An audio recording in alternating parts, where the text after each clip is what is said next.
नमस्कार। एक लंबे अंतराल के बाद मैं पुनः आपके समक्ष प्रस्तुत हूँ अपनी कविता लेकर, जिसका विषय है तब जन्म लेगी मेरी कविता।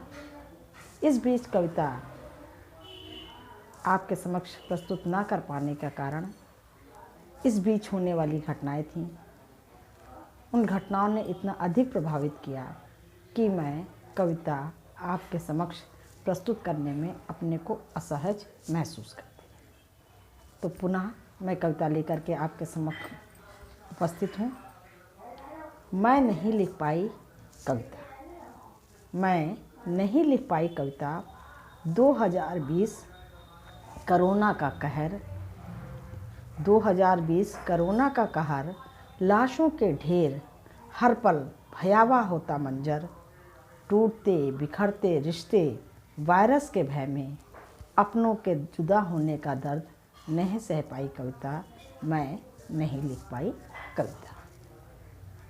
कोरोना मरीजों का एकांत अकेला कमरा, भयावह दर्द, पीड़ा और एक एक कर सांसों का टूटना, आंखों के सामने देखते देखते बिछड़ने का दर्द महसूस करना, जीवन रक्षक मशीनों की टुक टुक का निर्मम शोर, ऐसे में नहीं मुझसे बन पाई कविता।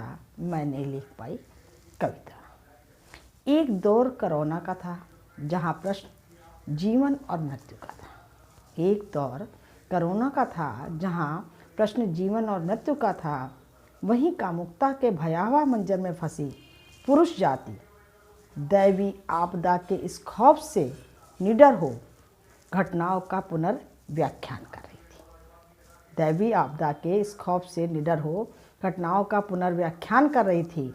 गुलामी से आज़ादी तक औरत के जिस्म को नीलाम कर रही थी। बेटी बचाओ से शक्ति मिशन का नारा केवल भीड़, शोर और मंचों, सरकारी महकमों का इंद्रजाल बन लुभा रहा था, लेकिन निर्भया से निकता तक बेटी को कौन बचा रहा था। बेटी बचाओ से शक्ति मिशन का नारा केवल भीड़, शोर और मंचों, सरकारी महकमों का इंद्रजाल बन लुभा रहा था, लेकिन निर्भया से निकता तक बेटी को कौन बचा रहा था।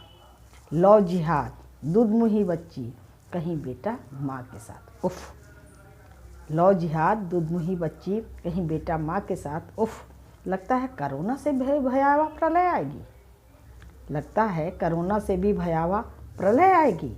बहा ले जाएगी गंदे प्रवाहित होती धरती को।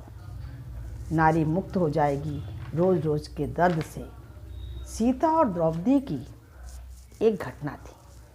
सीता और द्रौपदी की एक घटना थी। इतिहास में उसका अंत भी देखा सभी ने। अब इस पुनर्व्याख्यान को मैं क्या नाम दूँ? अब इस पुनर्व्याख्यान का मैं क्या नाम दूँ? प्रगति के मार्ग पर चढ़े और आगे बढ़े पुरुष समाज को। शायद इसलिए मैं नहीं लिख पाती कविता और मैं नहीं कर पाती कविता। अब मुझसे नहीं बन पाती कविता। प्रश्न है पुरुषों तुमसे, केवल तुमसे। प्रश्न है पुरुषों तुमसे, केवल तुमसे। मर्द को जन्मने वाली स्त्री आज केवल मांसल देह है, उसके लिए कहीं कोई रिश्ता नहीं। प्रश्न है पुरुषों तुमसे, केवल तुमसे। मर्द को जन्मने वाली स्त्री आज केवल मांसल देह है, उसके लिए कहीं कोई रिश्ता नहीं। साइबर क्रांति ने निगल लिया है नैतिकता को। माँ, बहन, बेटी को परोस दिया है देह की तरह। संस्कारहीन हो रहा पुरुष समाज भूल गया सीता हरण के बाद और त्याग के बाद भी सुरक्षित रही।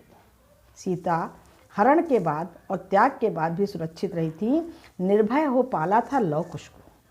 क्या ये वही धरती है जहाँ अपाला और गार्गी पली थी? क्या ये वही धरती है जहाँ अपाला और गार्गी पली थी? प्रश्न तुमसे है, समाज के ठेकेदार और सामंती सोच के रखवालों।